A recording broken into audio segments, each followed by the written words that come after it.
afternoon, and thank you all for attending today's forum.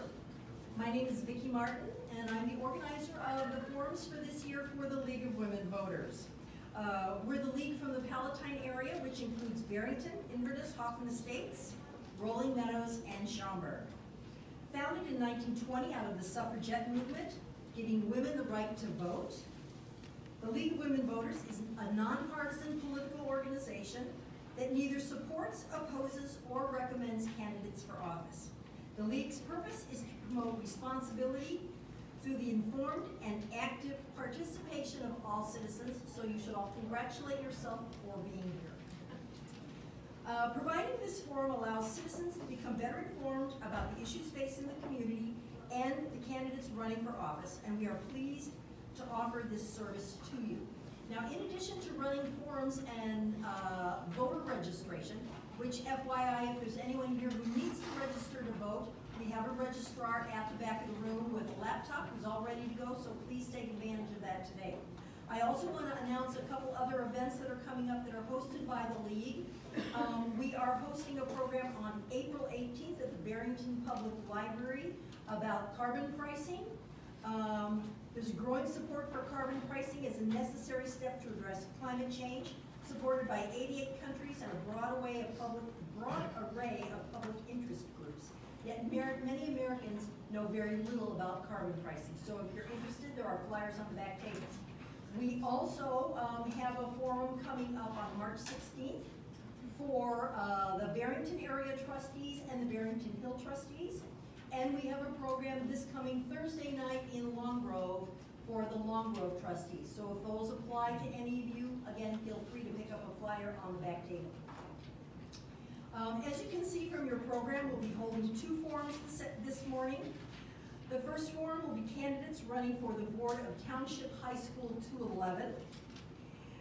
Then we're going to have a brief presentation regarding the library referendum by Hal Snyder of the Palatine Library Board and Melissa Gardner, who is representing the Palatine Library itself. And we thank Melissa and the rest of the library staff for allowing us to use their beautiful facility. And then our second forum will be candidates running for Consolidated District, Community Consolidated District 15. Okay, so now we'll get started on our forum, and it's my pleasure to introduce our moderator, Karen Rybar, who will explain the rules and the format of today's forum. Ms. Rybar is a past president of the League of Women Voters for Cook County and a member of the League of Women Voters of Arlington Heights, Buffalo Grove, and Mount Prospect. So she is a dedicated woman. So, Karen Rybar. Good morning, candidates and audience. All the candidates here have been contacted by mail, email, or phone prior to today, and the candidates have agreed to abide by the ground rules provided by the League of Women Voters. They are as follows. Candidates have drawn numbers to determine their speaking order, and I will rotate the speaking order as we go through. Each candidate will have 2 minutes for their opening statement, and next, each candidate will have 1 minute to answer each question. At the end, each candidate will have 1 minute to have a closing statement. Candidates will have up to 2 optional rebuttal times for up to 30 seconds each. And please let me know right away if you would like to make a rebuttal. So just interrupt and say, I would like to make a rebuttal. League members will act as timers, and the timers are right here. Candidates will be given a 30-second and a stop. So please look at the timers as you go along. Time limits will be enforced out of respect for everybody. Questions will be provided by the audience.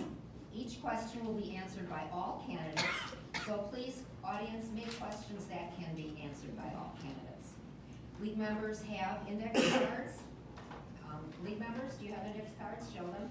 So if you would like one, just raise your hand and you will be given an index card to write your question down. The questions will be reviewed for clarity, appropriateness, and duplication. So if we have several on the same topic, we'll put them together and ask them once.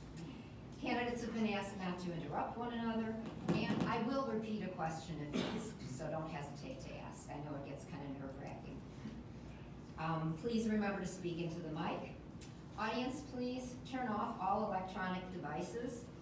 The forum will be taped for the League of Women Voters to use in education of the public, and the candidates have agreed to this. Please hold all applause until the end, and please do not demonstrate in any way or show support or non-support for any of the candidates. There is space outside this room for candidates to speak to supporters after the forum, and campaign literature will be available there. Please be respectful of the candidates and your fellow audience members. Thank you.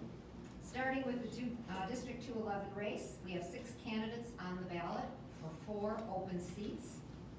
And we will start with an opening statement by Matt Saturnus.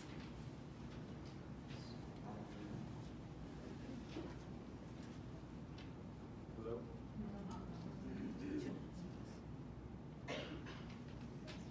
Yep, there you go. Morning. My name is Matt Saturnus, and I'm running for the school board because the schools are the cornerstone of our community, and I want our schools to continue to be as high achieving as they are. Our schools are a hub of civic involvement and a major economic driver for our area. Our schools draw people to this area, and with them businesses, jobs, economic opportunities, and our high-quality schools are essential to maintaining our property values. Now, I've had so many wonderful opportunities in my life. I've had the opportunity to shape my life the way I've wanted it. And so much of the credit for that, in addition to my parents, is due to great public schools. And I want to make sure that all the students in 211 have those same opportunities and the same ability to shape their futures. Now, what makes me a uniquely qualified candidate for this position is the variety of perspectives I bring to the table. I've owned multiple small businesses, so I appreciate thrift and efficiency and a results-oriented focus. I was also a high school teacher for 4 years, so I understand the realities of being in a classroom, and that's going to help me make better decisions about where to put our resources, where are we going to get good return on our investment, what programs are unnecessary. I'm a firefighter now, so I understand being part of a team. On a crew, no one's more important than anybody else. The only thing that's important is getting the job done. That's the attitude that I would bring to my service on the board. And finally, I'm a father, so I have a personal stake in this. I have 2 young girls who are smart enough to not come here to listen to Dad talk this morning. But these are the schools that my daughters are going to go to. So I want them to be as safe and inclusive and rigorous as possible, and I'm looking forward to working towards those goals. Thank you. Thank you, Mr. Saturnus, and Mr. Henshaw. Thank you. Good morning. My name is Will Henshaw. I'm currently the Vice President of the school board for Township High School District 211. I have served on the board for 4 years. I'm running for re-election for several reasons, one of which is that community service and civic engagement is important to me. When Tracy, my wife, and I moved to the area almost 10 years ago, it was important to us to find a place that felt like a community. And I think that the villages and the towns within 211 are very much that. Our school district and our schools are very much an integral part of what makes a community so strong. And it's important to me that our schools continue to be renowned for the high quality of opportunities that we're offering our students. And so one of my chief objectives is to safeguard and maintain that. Many of you know that my children are young. They're not yet high school aged. So because of that, I have a personal vested interest in maintaining that quality of education for the long run. I'm an accountant by profession. I work in private industry. So I come to the board with a very analytical background and thought process. I consider myself to be open-minded. I think I have a unique ability to distill information very quickly and very succinctly to make what I consider to be reasonable and responsible decisions. As a board member, I try to focus on the good of the whole, what's best for the community, what's best for the students, rather than individual specific groups. So I thank you to the League of Women Voters for hosting this morning's event, and I look forward to sharing more with all of you about it. Thank you. Thank you. Pete Dombroski.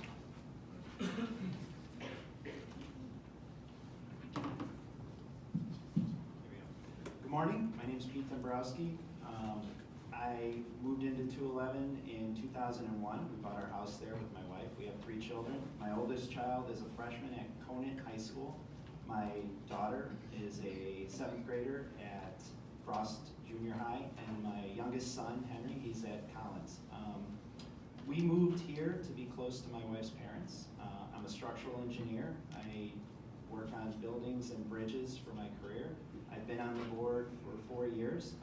When I initially got involved with Citizens for Accountability, which was a recommendation by a neighbor of mine.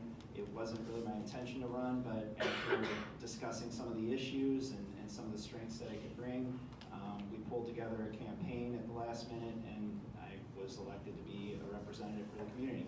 So my goals moving forward is to focus on representing the community, and that's the voice that I try to bring to the board.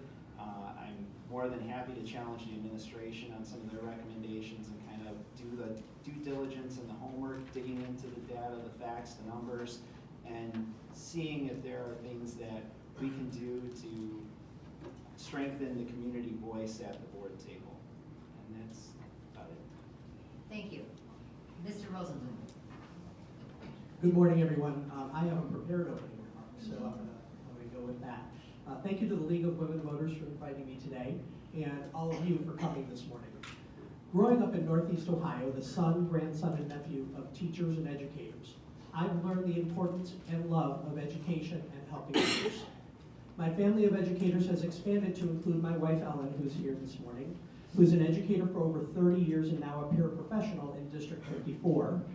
My daughter, Sydney, who's also here, who is studying education at Indiana University, as well as 2 sisters and a niece who teach in the public school system in Ohio. My family and I have lived in Schaumburg for more than 20 years, and both my daughter and son attended and graduated from Schaumburg High School. As a parent, I was very supportive of both of my children in high school sports and other programs available to them in our district. For more than 30 years, I've helped thousands of people through volunteering across the community, including leadership roles in the Boy Scouts and the American Diabetes Association.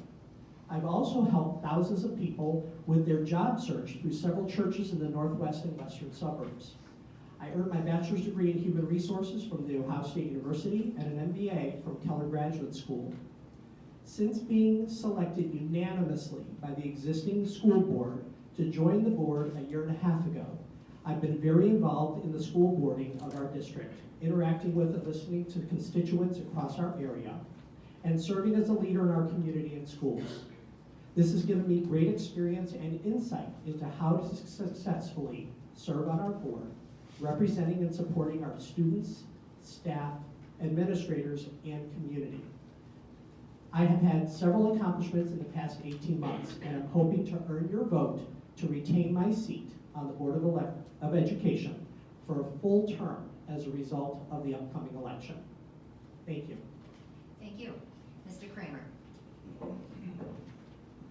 Good morning. My name is Mark Kramer. I'm on the ballot. I think I'm number 114. Please look for me on early voting for April 2nd. Thank you, League of Women Voters, for putting this event on. Thank you, people, for coming. It's an arduous task. I know the planning that goes into putting something like this on. This is democracy in action. Meeting candidates up close and personal, to see that they're flesh and blood, just like everyone else out there. That I think we all have a common goal, although I think we think differently, and we'll approach that common goal in different ways. Forrest Gump said, life is like a box of chocolates. To me, elections are like a box of Whitman Sanders, because you know exactly what you're going to get when you have a Whitman Sanders. It's right there on the box. Okay? You can read the ingredients, you can tell whether you like it or not, and it's up to you to eat that piece of candy or not. This is about us trying to describe what kind of piece of candy we are, and rather than go into detail right now, I think it will come out through the questions and answers of the candidates. Thank you very much. Thank you. Kimberly Cavill. Can everyone hear me? Yeah. Yeah. Good morning, everyone. Thanks for coming out. I know it's another cold day, and thank you to the League of Women Voters for hosting. My name is Kimberly Cavill. I've never run for office before. This is my first time, so it's been a grand adventure. Thank you for joining me on that adventure this morning. I'm running for the Board of Education because I, like other candidates have previously said, I have young children. They're 6 and 8, currently in District 2015. And we put down our roots in Palatine very intentionally almost 5 years ago.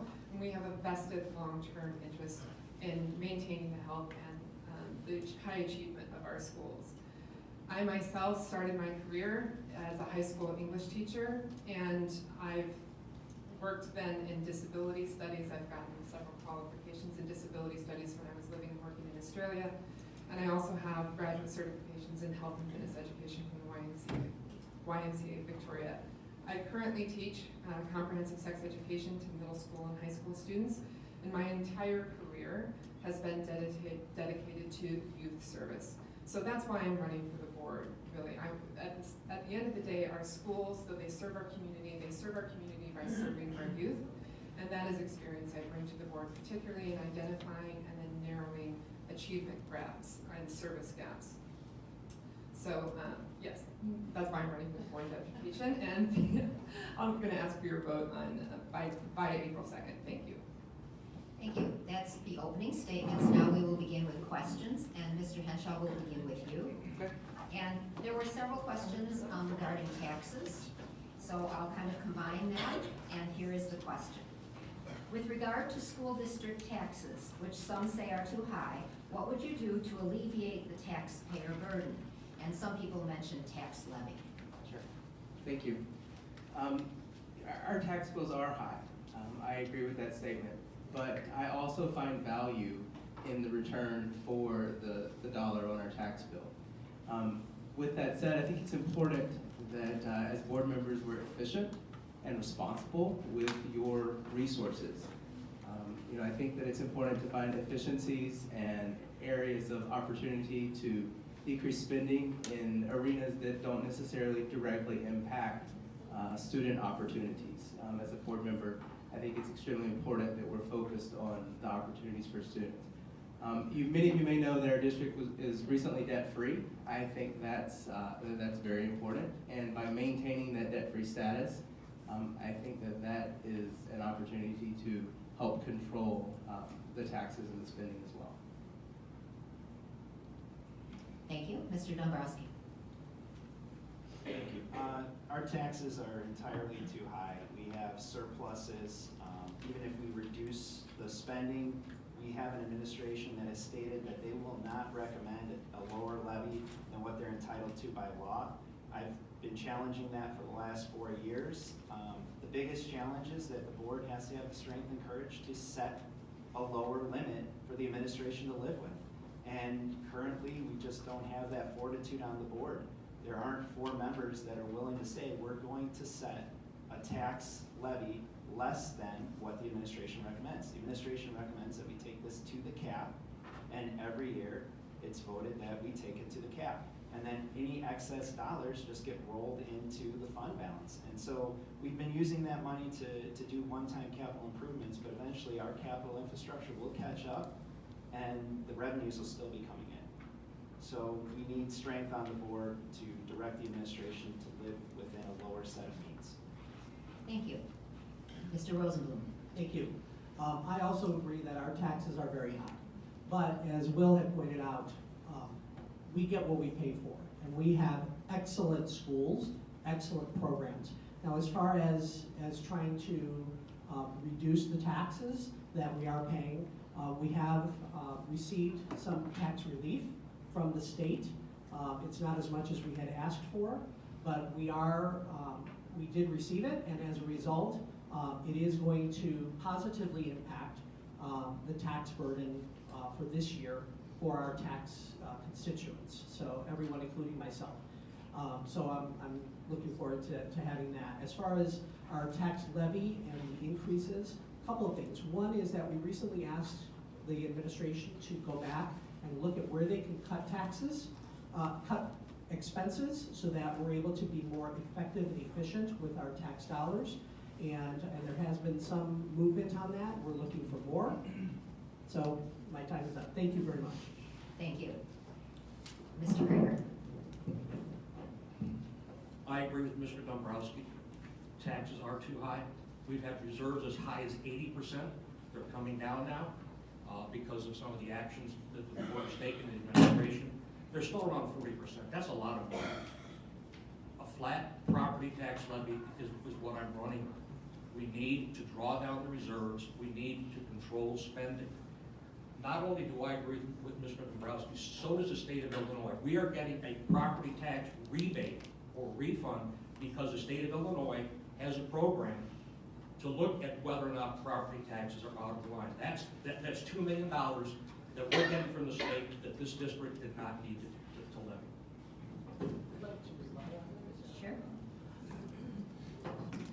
The Board of Education has put in place a policy where they will have it at least 33% in reserves at the end of the year. So throughout the year, there's a possibility that the reserves may be more than 33%, but at the end of the year, their goal is to have 33% reserves in case of emergencies, capital improvements that may, if something breaks, those kinds of things. So that's very important to understand that that reserve can go up, but at the end of the year, the target is to have about 33%. Thank you. Thank you. Ms. Cavill. Our taxes are high, and I don't like getting my property tax bill as much as the next person. I would argue, however, that the way we fund our schools in the state of Illinois, which is largely through property tax, is the main driver of this issue. It perpetuates inequity, and it puts districts in competition with one another. So they're high, but at the same time, I think the most that a school board can do is make sure the resources that we have are used as efficiently as possible. I also want to point out that our property taxes represent more than 85% of our revenue. And with the property tax abatement grant that we got, which was almost $8 million, if you actually dig into the numbers, that actually provides 43% more relief than a flat tax would have relative to the levy. So I think that's important to realize. So, and the way with our funding, the new funding formula was passed, practically guarantees that abatement grant in continuity, as given no changes in state funding, which we're not going to be able to expect. Yes, We should be clear on the numbers. The state gave us about $1.3 million. The district is pitching in $700,000 for a $2 million one-time relief. Now that $1.3 million we will see as part of the equity funding formula that has been reset by the state legislature. So we'll get $1.3 million additionally per year, but that's not going to be seen on your tax bill. You're not going to get any relief after this year. So it's a one-time abatement, and then that amount of money that we abated, that $2 million, will just roll into next year. So you'll see that $2 million in perpetuity after this year. Thank you. Mr. Saturnus.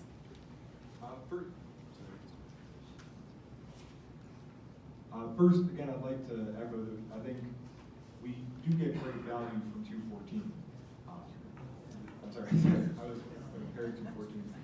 In 211, we spend $1,000 less per student and actually get better results. We have higher graduation rates than 214. That's the most comparable district.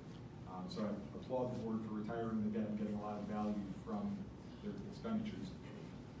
As far as what I could do to help reduce the tax burden, that's where my experience as a teacher comes in. I think we can work with our teachers, talk to our teachers. Any teacher, I think, has had the experience of getting resources poured into their classroom and saying, nobody asked for this. This isn't going to help achieve anything. But there are things over here that are under-resourced.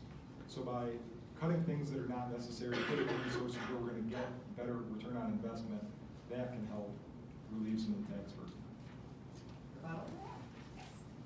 I'd also quickly like to point out that the district's highest cost is the salaries and compensation associated with teachers and staff.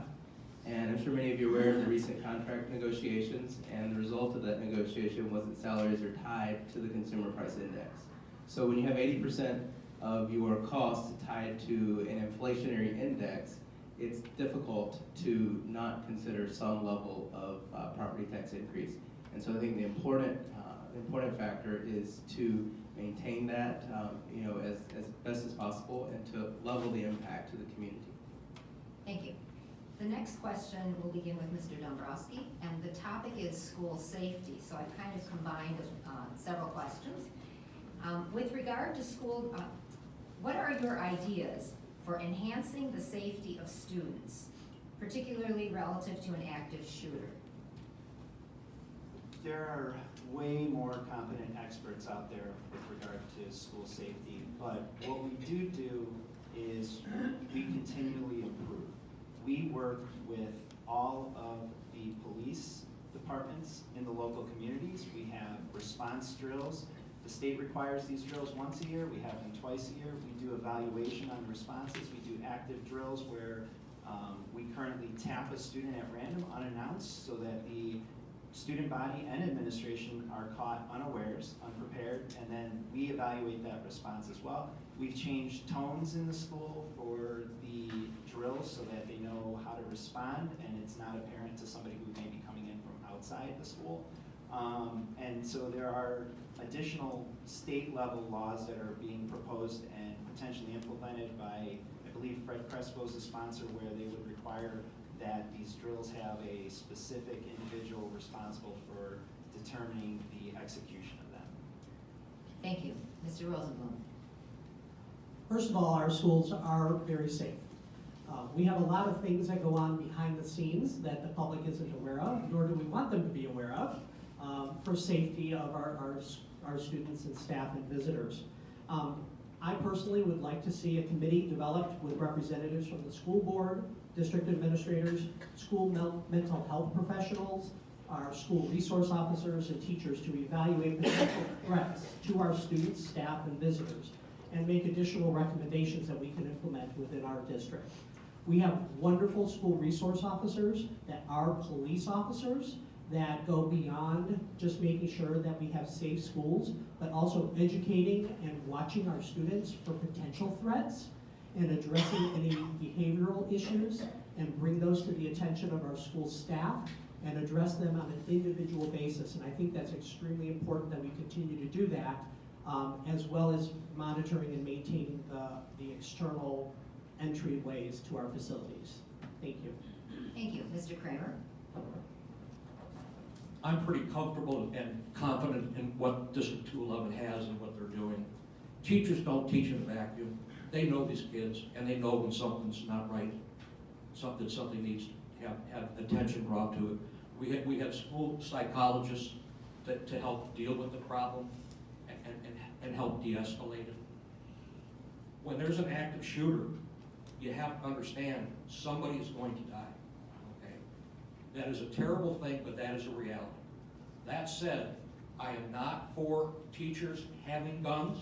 I am for guns in schools, but only carried by a qualified active duty police officer. Yes, ma'am. I'd like to add that school safety is not just about guns. School safety is the health and well-being of our students and staff. So we need to not only look at firearms and things like that, but we need to look at other things that are bringing hazards and dangers to the people who are coming into our buildings and work and learn there, and make sure that we have a safe and successful learning environment for everybody there. Thank you. Thank you. Ms. Cavill. So as a person whose job it is to walk into multiple schools as a guest educator, there are some common sense things that we need to do to keep our students safe. All of the entrances should be locked from the outside, with the exception of one. I, as a guest, should only have access to the front office, not any students, until I present an ID. And that ID is checked, and then I'm given a badge. I should be walked back to a classroom, not left to wander about a school, and then I should be escorted back out. Also, students in the hallways between classes, the policies should also be enforced. So a lot of school safety day-to-day is about enforcing policies that are already on the books, with an emphasis on school psychologists and school counselors to help troubled youth. We have to remember that as devastating as mass shooters are as a problem, a bigger problem in our schools is actually suicide death. And so I can tell you, as a person who goes in and answers anonymous questions from youth in a question box, unfortunately, even though I'm there to teach about risk reduction and sex education, at least 30% of those will be about suicidal ideation. Thank you. Mr. Saturnis. Again, I'd like to echo that the 211 schools are very safe. I think the schools do a tremendous job with safety with the school resource officers. The biggest thing that we can do to make sure that our schools stay safe and get safer is just making sure that we have an environment in the schools where students all feel connected to the school and connected to at least one, hopefully multiple faculty members, where if they're struggling with something personally or if they know somebody who is, they feel able to go and talk to somebody and hopefully get that matter resolved in a nonviolent way, get somebody the counseling they need, the treatment they need. And again, that connects to having excellent services in our school with counselors and school psychologists. So that we're taking care of our students as people before they have problems that result in tragedies. Thank you. Mr. Henshaw? Thank you. I agree, and you know, with many of the remarks that have been made about physical safety within the school building, with locking the doors and the support of the resource officers. But I think that school safety starts long before there's an active shooter in the building. I think the district has done a really great job with their student readiness plan, and one of the components of that readiness plan is student involvement. And I think that that's where many of the elements of school safety start. You can create a community within the school when people feel like they have a place that they belong. I think that other students and faculty know who they are and are able to identify problems and issues long before they become problems. So, you know, a lot of times we talk about all the number of clubs and activities and sports that we offer to the students in District 211. I think that's an integral component to making a connection with as many students as possible to create that sense of community that raises alarms and flags long before issues become issues. Thank you. The next question will begin with Mr. Rosenblum, and the topic is charter schools. And the question is, what is your view on charter schools for District 211? Well, as a member of the Board of Education for the public schools, I'm a strong proponent of our public school system. Unfortunately, first of all, charter schools does have a place. It offers an alternative for people who may have needs that they feel are better addressed at a charter school level. But it's important that we recognize at the public school level all of the different needs that we have for our community and are using our taxpayer dollars in the most effective and efficient way possible.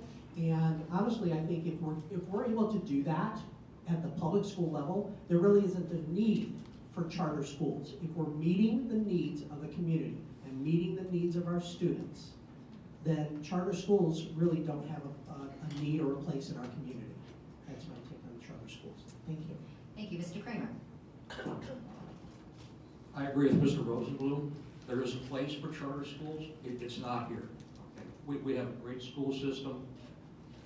We don't need to change what we have. Maybe other places, but not here in our area. Thank you. Ms. Cavill? As a person who strongly believes in public schools, a person who teaches in public schools but has done work in private and charter schools, I have one issue with charter schools, and my issue is that surrounding students on IEPs or students with disabilities who are oftentimes not allowed to enter the lotteries that are usually associated with charter school enrollment. And so we have to remember that one of the great things about our public education system, not in this community, but in, I would argue, the United States as a country, is that we guarantee an education to every single person, whether you're on an IEP or not, whether you have a learning disability or not, and whether you have a physical disability or not. And that is not necessarily what all charter schools do. If charter schools would do that, then I'd be open to having a conversation, but that would be something as a person with long-time disability advocacy and a person who works with people with special needs is just not something I would be willing to compromise on. Thank you. Mr. Saturnis? I would agree. I don't think the charter schools have a place in our community because we have such high achieving schools as it is. I'm happy to look at what charter schools around the country are doing and take some of their best ideas and bring them into our schools. And I think one advantage we have with the scale, the size of our district, the resources we have, is we can innovate in our district. We have the ability to bring in new ideas and try new things and see what works best for our students. But overall, I don't think the charter schools have a place in our community. Thank you. Mr. Henshaw? Thank you. You're going to hear essentially the same from me. I agree that they certainly have their place in some communities, but I think the high quality of opportunities that we're offering in our 5 main high schools, as well as our 2 alternative schools, they're not warranted here. So, Thank you. Mr. Dombroski? Could you just repeat the question? Yes. What is your view on charter schools for District 211? For 211, I don't see a need. I don't see the community demanding that type of resource. I know in U46 they've had issues where they voted against charter schools, and then the appeal was at the state level, and there's state legislation associated with charter schools. Again, I'm here to represent the community. If there were enough community members in support of a charter school, I would definitely have an open mind, and I want to hear what that justification for such a school would be. Currently, when we have special needs students that have a very high need, we work with a co-op through the NSSCO, and they either go to Kirk School or minor school. They're restructuring there at the moment to set up the high school students at one specific facility. So we do take care of all students, IEP plan, high-level disabilities, things of that nature. 211 is very cognizant of making sure that every student that comes through our doors go out with a quality education and receive the services that they do need. Thank you. The next question will begin with Mr. Kramer, and the topic is graduation rates of minority students. And the question is, what can District 211 do to increase graduation rates among minority students? That's a very good question. I don't like to look at that as minority students. I like to look at that as economically disadvantaged students. There is a difference. We have two high schools, Hoffman Estates and Palatine, which have an extremely high rate of students not completing high school. It correlates with the number of the percentage of low-income students. What do?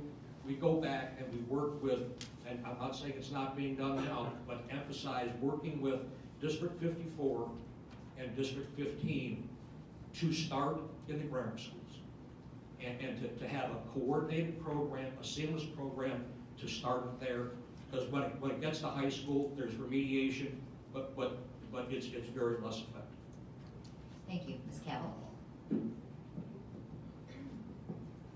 So one of the things that we can do to try and build on this current success that we have and increase it with graduation rates with minority students is to look at our staff hiring practices and make sure that we have the highest qualified staff that we can, and we also have a diverse staff. Representation, although I know it's a term in the media that's kind of bandied about as a political football, it actually does matter. It's documented, particularly for students to see themselves reflected in the staff of their school. So that's something that I think we would have to talk to the administration about hiring practices. Other things that have currently been done, but even when you speak to Dr. Cates, the current superintendent, he would like to see built upon in the next few years, and I would too, partially why I'm running for the board, is to build on the success of the dual credit program and partnerships with Harper College. We've made some success there, but that success there is absolute room for improvement, so that would have to be a focus too. That would help to boost those graduation rates for minority students. Thank you. Mr. Saturnis? In speaking with Dr. Cates, the superintendent, I know that a lot of progress has been made over the last 3 years in terms of shrinking achievement gaps and improving graduation rates. And one of the programs he spoke to me about was to encourage minority students to enroll in AP classes just by letting them know that there are teachers who believe they can be successful in an AP class. And he talks about how when these students get that message, it turns a light on where was previously turned off. So I think we can look at that success there and figure out how we can expand that even further. We can expand that beyond AP classes, but talk to them about how we can mentor them and help them to be successful in all kinds of different ways that will help to boost graduation rates. Thank you. Mr. Henshaw? Thank you. I would agree with Mr. Saturnis. I think engagement is a big key to closing the achievement gap for minority and economically disadvantaged students. The board has been very supportive of the district's development of the dual credit program that others have spoken about, and a campaign called the Power of 15, which encourages high school students to graduate with 15 college credit hours under their belt. It does a couple of things. One, it saves their families tuition money when they go to college. But there's also have been studies that have shown that a student who leaves high school with 15 hours of college credit is more likely to finish their college degree as well. But particularly for the group that we're talking about, that engagement and that encouragement, sort of boost them, as Mr. Studana said, to understand that they have potential. And so I think that engagement in programs like that will continue to close the achievement gap for those students. Thank you. Mr. Dombroski? Yeah, I think it's important to clarify that not all minorities are at a lower graduation rate. Our graduation rate is around 97–98%, so our students are graduating. The few that we're trying to close the gap on need more attention, and we're providing that service. But when it comes down to increasing the lower economic demographic and graduation rate, it's a process. I mean, some of the students that graduate, they're the first in their family to get a high school diploma. And that takes a little bit of time to trickle into the community. So we're doing the good work that needs to be done. We just have to have a little bit more patience for that result to infiltrate the community. For these students, once they're out of high school, to get into college, whether that be Harper or a four-year institution or into a career, and then start reinvesting in their families and the community. That just takes time, and we're doing it. You can see the numbers, they're there. Thank you. Mr. Rosenblum? I agree with some of what has been said so far. Our school district does offer great programs for all of our students, and really we need to focus on that. We have very good successful graduation rates.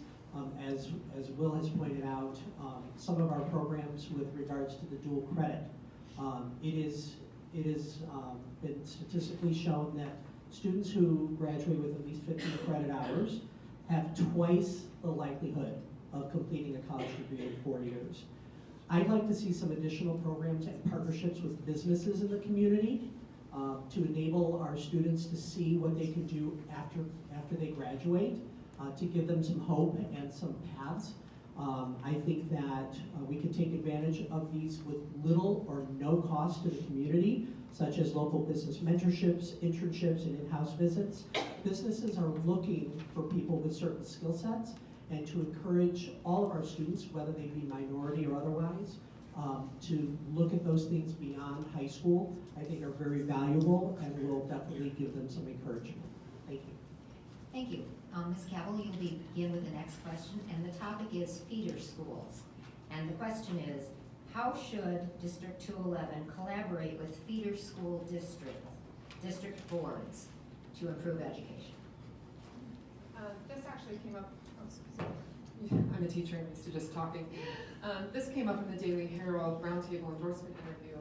And something that was brought up is that I think some of this communication with other boards of education does already occur. But from my perspective, a lot of times, remember I said a lot of my career has been identifying gaps between services and then narrowing those gaps. Sometimes we have to formalize those means of communication that's already happening informally. So that would be my starting place, is formalizing a method of communication with other boards of education for the elementary districts, rather than just chit-chatting informally over email or even face-to-face at events. I think maybe quarterly meetings would be a good place to start, or and then have set agendas where we can talk and we have to look for the achievement gaps before we can start to fill them. So that's where the start would be for me. Thank you. Mr. Saturnis? I think one of the challenges for coordinating with the 211 board with our feeder boards is that all the districts that we're talking about are so large. We have a very large high school district, 54 is an extremely large elementary school district, 15 is a fairly large district. What I think would be useful is having one unified conversation amongst at least those three boards to talk about what kind of programs we want to carry through from K all the way through 12. I think some of the conversation is happening, but I think oftentimes it can get fragmented. If we're talking to 54 about one thing, then 15 with another, I think bringing all the stakeholders together to discuss unified programming would be one positive step in that direction. Thank you. Mr. Henshaw? Could you just repeat the question? Yes. How should District 211 collaborate with feeder school district boards to improve education? Okay, thank you. So the question is specifically about the boards of education. I think it's important to say that the administrations among the school districts do an excellent job of communicating with one another, in particular as students make the transition from elementary school to high school. There's a lot of work that goes into that. Specific to the boards, there's really not a lot of formal communication between the boards currently.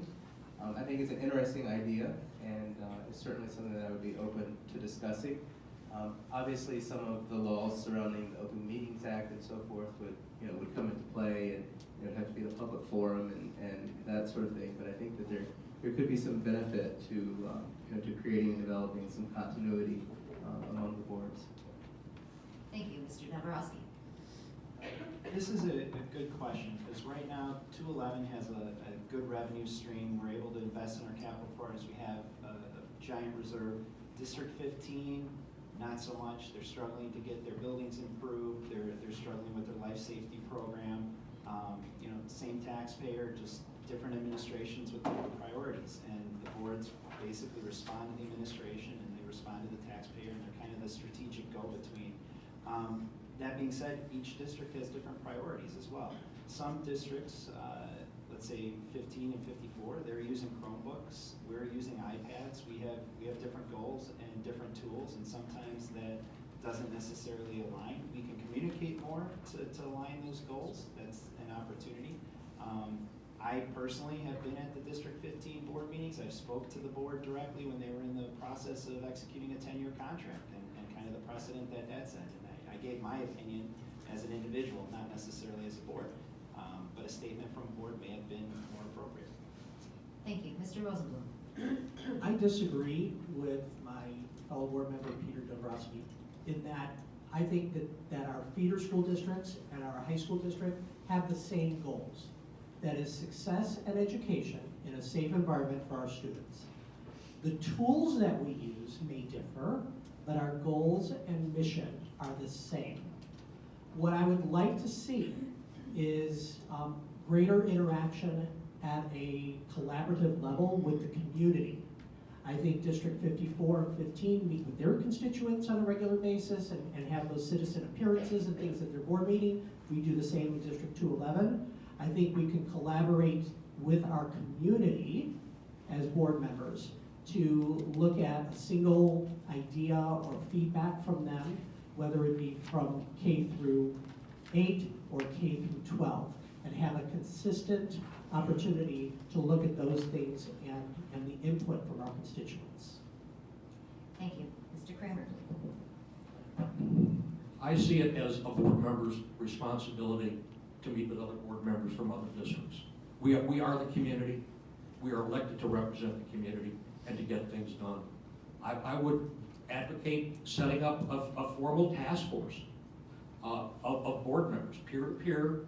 Then the first thing we need to do is to define the problem, or define where there aren't problems and go from there.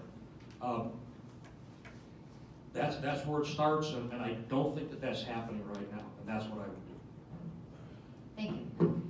The next question will begin with Mr. Saturnus, and the topic is capital projects, building projects. And the question is, please discuss how District 211 should increase transparency regarding capital projects. For example, fields, bathrooms, pools. I think transparency is very important. I think we get a lot of pushback on that. I think it's important that we discuss our capital projects, especially things that are going to be high dollar ticket items, at our board meetings, and discuss the process we're going through when we're figuring out who's going to bid, what are we going to spend our money on, and make sure that we're getting community input, and as well as input from our students, input from our faculty, as to where we should be spending our dollars. I think it's important that we have open bidding processes so that the schools in the district are getting good value. Yeah, I think transparency and a lot of community involvement are the keys to doing that. Thank you. Mr. Henshaw. Can you repeat the question? Yes. Please discuss how District 211 should increase transparency regarding capital projects. For example, fields, bathrooms, pools. So I think that the district does a good job of being transparent. I think that what we may lack sometimes is community engagement, because as a board, I can put the information out there for you to see, but if I'm not drawing your attention to it, maybe you're not seeing it. And maybe for some of you that's splitting hairs, and I can understand that, but I think that's important to talk about the engagement. Several years ago, the district hosted a series of community engagement forums, and a result of that was our strategic plan. And many of these kinds of topics came out of the forum, and as a result of that, the board worked with administration to develop a strategic plan. And maybe the engagement side of that wasn't as crisp or as strong as it could have been, but I feel like the work was there. And to continue to foster and strengthen those kinds of engagement sessions and planning sessions is important. Thank you, Mr. Dombroski. My personal opinion is that all of our committees that the board members serve on as liaisons should be open to the public. I mean, we're talking about something that the board can simply set these committees up like we did with the Budget and Finance Committee to make them open so that the community can attend them. We have a facilities planning committee where our architects, engineers, our facility members, and board members sit, but currently there isn't enough participation, or it's not structured such that it would be open to the public. That's one easy thing that the board can elect to do by establishing all these committees as open to the community. That's definitely something. Thursday, coming up, we have a board meeting, and just by chance, we will be discussing the facility planning for capital improvements. So there will be a presentation. All these board meetings are recorded and online and available for the entire community to watch, including this presentation, which is on the website within the board docs, minute meetings, and again at the recording level. Thank you, Mr. Rosenblum. One thing I'd like to do to increase and improve on our transparency as a board is to host, as a board, community roundtables and town hall meetings. If you come to a board meeting, they're very one-sided when it comes to citizen presentations. Citizen has an opportunity to get up and in front of the board, address the board, either give an opinion or an idea or a statement of some kind, but then there isn't any reaction, any response from the board to that individual. I would like to see a more interactive environment to be able to have that either on, my recommendation is on a quarterly basis. Some of my colleagues have recommended more frequent than that. But I would like to see an opportunity for us to be able to hear from the community and further engage. And capital improvements is just one of those items that can certainly be discussed. As Pete had mentioned, this Thursday, we're going to be talking about finances and capital budgets. And I encourage everybody to come Thursday evening at our administration building. Thank you. Yes, ma'am. To the point that when the community comes to a board meeting and the board does not respond, that is at the discretion of the board president and the decorum that the board meetings are held. There is nothing prohibiting the Board of Education, if you have 4 strong, transparent members that want to have a discussion at the board table, that is something that the board can choose to do. Don't be misled that we have to have this structure. That is at the discretion of your elected representatives within the community. Thank you. Did you want to rebuttal? No, my turn. Yeah, it is your turn. No, I agree. Again, it's up to the board members to communicate with the community. Instead of quarterly meetings, what I suggest is monthly open meetings simultaneously in each high school on Saturday mornings. One board member who is there to listen and to observe and to take notes and carry it back. Board meetings are intimidating. The board members are wearing suits and ties and we've got these laptops up and it's like they're barricaded in there and there's no communication. That's where you meet the community. That's where the community learns what's going on and they will. You already had your two, I'm sorry. Ms. Cavill. I like the idea of town hall meetings. That's something I'd be interested in discussing as a Board of Education member. I also agree with Mr. Dombroski about making as many of the committees as open as possible. I believe in transparency. Transparency doesn't mean that we're all going to come to an agreement, but we can at least be transparent about our disagreements, and I think that that's a good place to start.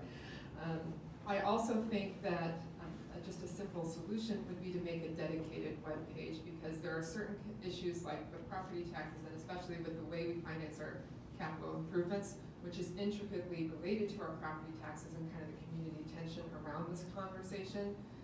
They're related. We should have a dedicated web page that is specifically for our capital improvements, that shows just basic information about the improvements as they were before and after pictures, simple, digestible, easy information to see, that isn't printed on a piece of paper and then distributed as a newsletter. I think it should really be online. Thank you. This will be our last question, but remember, audience, if your question was not asked, the candidates will be out in the hall, and you can certainly ask them at that time. The last question's topic is civics education, and we will begin with Mr. Henshaw. And the question is, what is the role of the high schools in promoting civics, both knowledge and action, in our young people? And we're off. I mean, I think that question does deserve a soundtrack. I think civics is an integral part to, to any high school curriculum.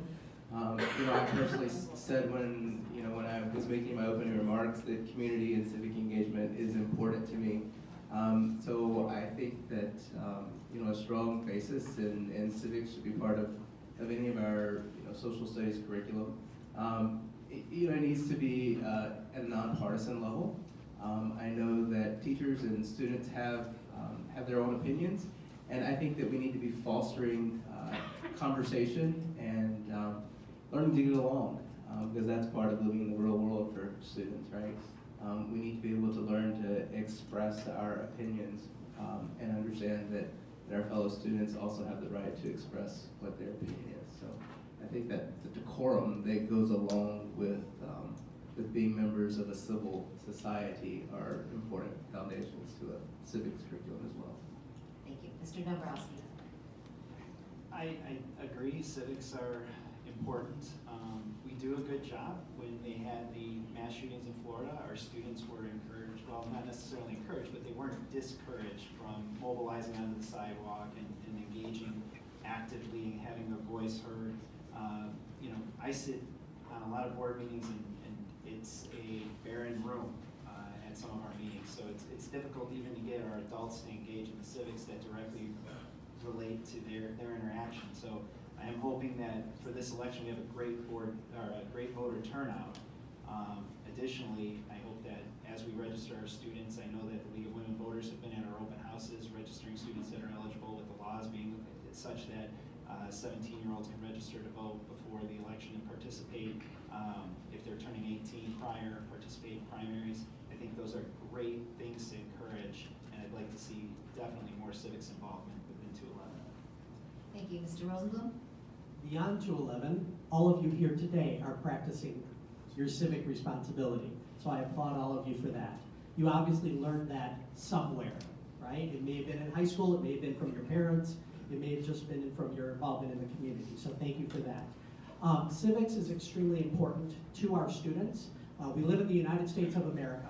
We're a democracy with the opportunity for people to practice their civic duty, and I think teaching that to our high schoolers, be it in a civics class or in the school environment where they're running for offices in different organizations, is something that we should strongly encourage them to do. It's their right as individuals and as members of society to be able to take advantage of that.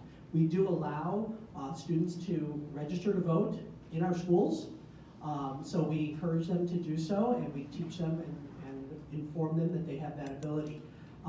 It's really everyone that has that, and I think we should encourage them to do so in our schools as well. Thank you. Mr. Kramer? I'm 100% sure that District 211 teaches civics both formally in social studies classes and informally, day to day, in the classroom, whether it's math or biology or whatever. I'm a little perplexed by the question, but yes, it is important. To me, civics starts with the word civil, and I really think that being civil to one another is also stressed in 211. Thank you. Ms. Cavill? I echo what previous members have said. Civics education is really, really important. I was actually attending some of the meetings with the administration of Schaumburg High School when they were figuring out how to handle, from an administrative point of view, student walkouts that we were mentioned previously, and how to make sure that students who are exercising their civic rights were also safe while they were doing so. So it is a balancing act, and I think encouraging our administration to do that is important. I also think we do a good job with our formal civics classes and allowing students to register to vote, etc. I think part of this conversation is also interwoven with other subjects as we all collectively help our young people and frankly ourselves to learn about the difference between reliable information and unreliable information online, which is a big part of what's going on now, something our staff can actively do throughout their subject area. Thank you. Mr. Saturnus. I'm a former civics teacher, so thanks, Mom, for bringing this question. I think civics is critical. I think this room is a fantastic example of the fact that we need more of it, not less of it. I applaud everybody for coming out on a cold Saturday morning and coming here, but this room ought to be full, and the room ought to be twice as big and full. That apathy is learned, and we can also instead teach engagement. Nothing's going to come from nothing. If we don't teach our students their power as voters and citizens, they won't know it. So we need absolutely to be formally teaching it. We need to be informally teaching it. We need to be teaching it across the curriculum. Teaching our students to be engaged citizens is critical to what we do as educators. Thank you. Time requires that we now move to closing statements. Candidates, you will have 1 minute each, and we will begin with Mr. Dombroski. Thank you everyone for being here. I'm asking for your vote so that I can continue to represent you at the board table.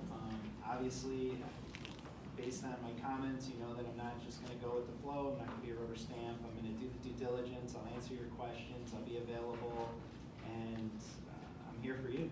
Thank you. Thank you. Mr. Rosenberg. Thank you again for the opportunity to meet with you this morning. I'm running to retain my seat on the District 211 School Board to continue the honor and privilege of representing the entire community in a leadership position and keeping our district one of the best in the area through fiscal responsibility, educational program quality and availability, student and staff safety, supporting students in their preparation for careers in college, and community communication, engagement, support, and that word again, transparency. I'm dedicated to listening and serving all residents of the district as a member of the Board of Education and believe I have the passion, commitment, background, and experience to do this and do it well. I ask and thank you for your vote and confidence to represent you on the District 211 School Board and in the community in which we all live. Thank you. Thank you. Mr. Kramer. Box of chocolates.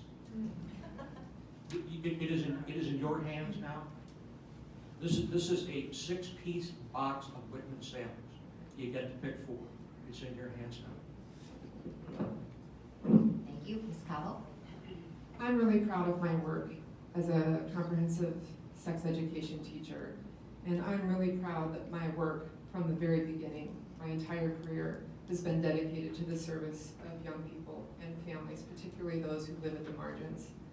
I'm really proud of surviving over a decade of sexual violence, especially most of which happened in my childhood, picking myself up off the ground, and then dedicating my career to risk reduction and violence prevention for young people and families, not just in our community, but actually around the world, as I've lived and worked in 4 different countries. I'm proud of myself. I'm really proud of my family, proud of the community, and I'm especially proud of the schools. They're a big part of why we moved here. So I look forward to putting my pride and my passion and my experience into practice as a school board member.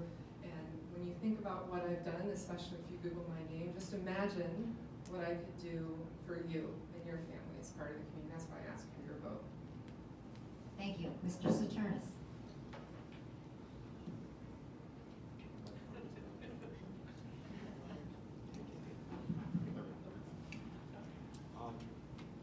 What I would just ask you to think about as you leave today is what kind of schools do you want for your community? And and then think about what kind of board member is going to get you those kind of schools. And I would just suggest to you that if you want schools that are student-focused, high-achieving, schools that collaborate with their teachers, schools that collaborate with the community, that you should vote for me. Thank you. Thank you. Mr. Henshaw. Thank you. Thank you again to the members of the league for hosting the event, and for all of you who came out this morning. I'd like to sort of reiterate to all of you that as a board member, it's important to me that we're making efficient and effective use of your resources.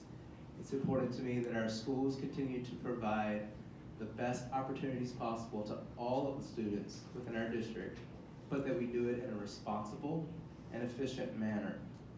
It's important to me as a board member that we make reasonable and responsible decisions about the programs and the things that go on within our district. And it's important to me that we continue to engage all of you as community members, both formally and informally. And I ask for your support. Again, my name is Will Henshaw, when you head out to vote. Thank you.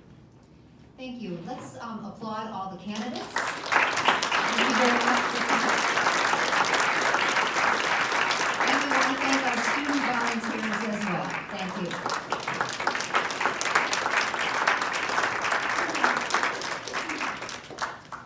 Candidates, there's a request for you to stay and have a picture taken real quickly, and then they will be out in the hallway and you can ask them additional questions or introduce yourself.